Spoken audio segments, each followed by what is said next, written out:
Hola, ¿cómo están? Bienvenidos a mi primera reseña de este blog de libros, lecturas y sus lectores.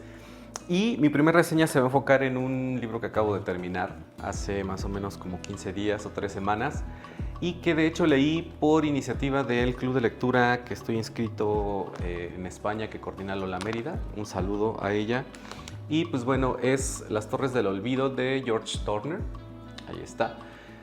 Es un libro bastante extenso, la verdad es que sí está pesadito y bueno, la edición que compré, que decía de hecho Lola, es que tiene la letrita muy pequeñita y eso lo hace un poquito más pesado. Tiene más o menos 466 páginas y fue escrito en 1987, el autor es australiano y bueno, la historia está centrada en Melbourne, en una ciudad de las más famosas de Australia.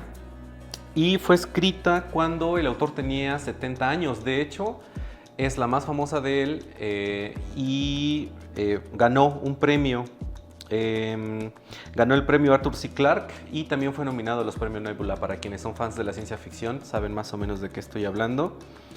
Y pues bueno, el autor se hizo famoso por escribir estas temáticas de ciencia ficción en la última parte de su vida, cuando tenía más de 60 años. Y pues bueno, como datos generales de él, él estuvo en la Segunda Guerra Mundial y también fue crítico de ciencia ficción. ¿De qué trata el libro y cómo está escrito? Básicamente habla sobre un mundo, podremos decir, distópico a partir del calentamiento global y de sus consecuencias, que saben la humanidad al menos en la historia del libro, y también nosotros, qué es lo que va a ocurrir y es inevitable. En este caso es el derretimiento de los polares, del Ártico, etcétera, etcétera. Y pues que la Tierra se va a empezar a inundar. Y pues bueno, la sociedad está dividida en dos tipos de sociedades, los supra y los infra. Los supra son los privilegiados y los infra son los pobres, que están segregados en precisamente unas torres, por eso se llama las Torres del Olvido. Y estas torres están en las orillas del mar, en la playa, y pues inevitablemente se van a inundar, ¿no? Entonces, la historia empieza narrada por unos científicos, no sabemos en qué época, que empiezan a estudiar las sociedades infra. Y después la trama del libro se desarrolla con varios personajes muy interesantes sobre digamos, esta transición entre el inminente fin del sistema como lo conocemos. De hecho, ahorita hablamos de ello. Y pues la sociedad que sobrevivió de alguna manera, ¿no? Incluso con estudios y universidades y ese tipo de cosas. Está escrita en dos tiempos, como les había dicho, en un futuro de unos investigadores que llegan a unas torres del olvido abandonadas y digamos que la historia se centra en el tiempo actual de la historia. Dos hermanos que llegan a vivir a un segmento de la población en el que no son ni supra ni infra, sino que eran supra, pero a su papá pierde el trabajo por la tecnología. Y el hecho de perder el trabajo significa que te tienes que volver infra o te tienes que volver pobre o vivir pues muy mal, y entonces no lo supera y termina desviviéndose. Entonces estos dos chavos son prácticamente preadolescentes y la historia trata de qué es lo que ocurre con ellos. No les voy a develar más para que, por si tienen la intención de leerlo. Y pues bueno, se centra en la historia de estos dos hermanos y de una especie de mentor. Y pues bueno, que los tres personajes evolucionan a lo largo de la trama. Hay otros personajes muy importantes, pero que no menciono por cuestión de tiempo. ¿Qué es lo que destaca el libro para mí? Que es demasiado extenso y no concluye muchas cosas. O sea, son casi 500 páginas y muy entretenidas, sí, pero al final como que se queda uno esperando algo más, ¿saben?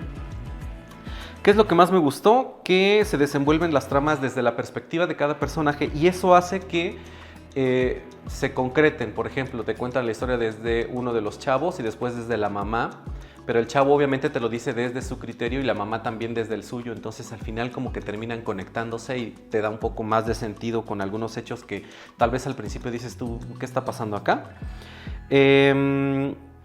¿Y qué aspectos simbólicos tratan? Muy importantes.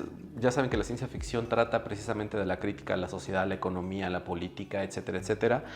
Y pues que aquí se trata a la sociedad con una segregación extrema a partir del sistema, pues desde el Estado, que está presente pero no se ve en la historia, y que además hace una crítica al poder económico y su fragilidad. O sea, sí vivimos a partir de una sociedad económico-centrista, digamos, el desarrollo de los países, etcétera.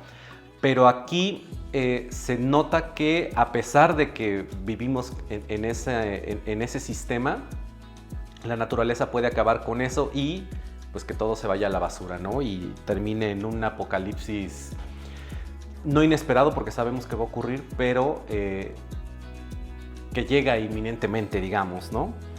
Y pues bueno, ¿a quién le recomendaría yo este libro? A los entusiastas de la ciencia ficción. Y si no has leído ciencia ficción, probablemente no sea un libro que yo te recomendaría para que empieces, porque es muy largo, está pesado y pues fue escrito en el 87, me parece.